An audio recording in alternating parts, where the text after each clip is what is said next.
this looks like a new 5D experience, right? In a way, yes. What kind of technologies are you going to be integrating to provide these theme park experiences?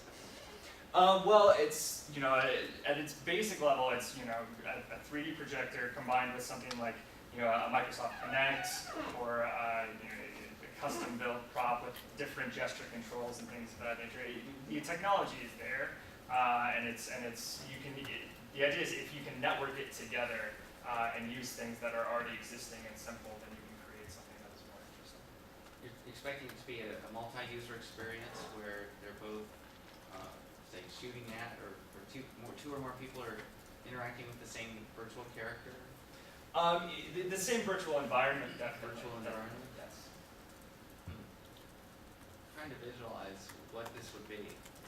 If it's what I think you're thinking, and people have spent far greater sums of money to try to make this experience stand out. So I'm trying to see what I'm missing. So, I have a friend who's the CEO of Super 78 Films. So they've done about a dozen or so large interactive,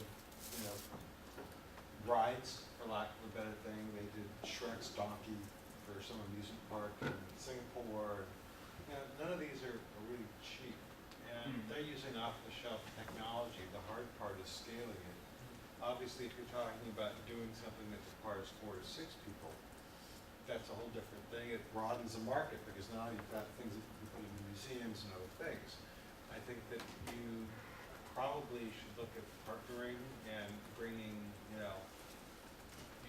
utilizing their expertise, because they know how to build at scale and they know what technology works. They also know what it's like to put this in an operating venue, which is sadly not like just publishing a game or an interactive piece of code and putting it up in the cloud.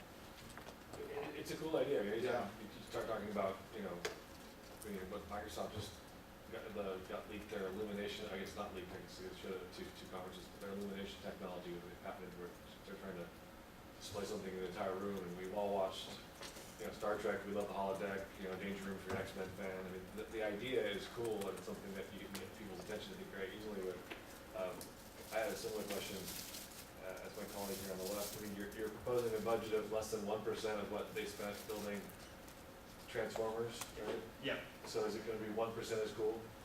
And I'm not trying to be, cruel or harsh. I'm just saying, but I know I'm only getting a prototype, so that's why leads to my next question is, so you want maybe 4 people in this thing, so my 150K gets me how big a box? Can Troy Werner go in there? Can a kid go in there? Who's going to actually be able to experience the prototype? How big is this box going to be? Yeah. Is it a white room? I mean, Vern Troyer. Yeah, I went there. I did. Willow? I thought it was too old of a reference for. Willow for sure is too.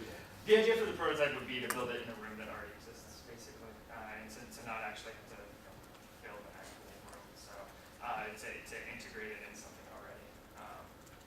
And I'm sorry, and I forget what your first question was. Well, I was just being more. It was more of a sort of rhetorical / snarky question of is it going to be 1% of school?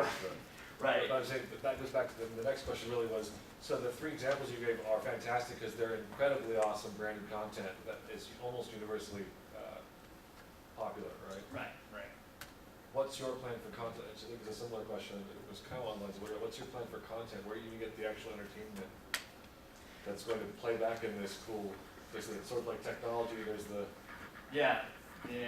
I mean, that's sort of like the idea. The hope is to build a generic prototype and then give it to someone who has the properties already, who can then use their own content. I think one thing that might be, and again, I don't know how. I've not put my lawyer hat on for this one, but maybe even taking some existing property and saying my prototype would be to show that spell casting. Oh yeah. I mean, it would like. But throwing that in there, Like you give me something to hang on to, right? That Sure. I imagine, okay, at the end of 6 months or $150,000, I'm going to shoot ducks in a meadow. I'm Yeah. Shoot deer in it's Cabela's deer hunt, whatever it is, right? Right. At least I know what the experience you're trying to deliver that's going to immerse me in this box for the future that could be. Yeah, specific example. Definitely. I mean, the 2 places where I felt I didn't, it's interesting, you start off talking about comparing movies to games. I would argue games give you these immersive experiences. so I don't necessarily agree with that premise. But then you open up to the holodeck, and I'm thinking like, well, this is really interesting because it's a fantasy like, you know, we've all had. But the places where I felt that you kind of veer off, and I would love to know more, are, you know, what's the gameplay? What's the experience like? Do you have kind of an optimal story that you could, in a presentation, if you're talking to an investor, take me through, and really thinking about what the user experience is.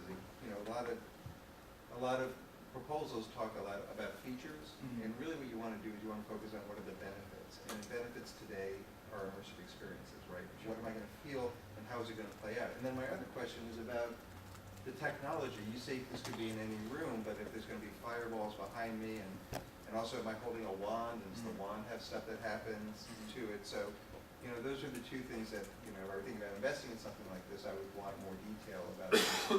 Does that make sense? Yeah, absolutely. Yeah, I think the idea of providing a specific example of what an experience in this room might be like, rather than just sort of saying like it can be anything, would really help. Yeah, tell me that story, because, you know, I wondered, you show some immersive rides, and that's where I know I'm sitting, right? And I'm sitting and you can take you through some. This is something where I think I walk in and I probably have a little more freedom. I don't know if I want my kids now, 13 and 10. Ride height, don't worry.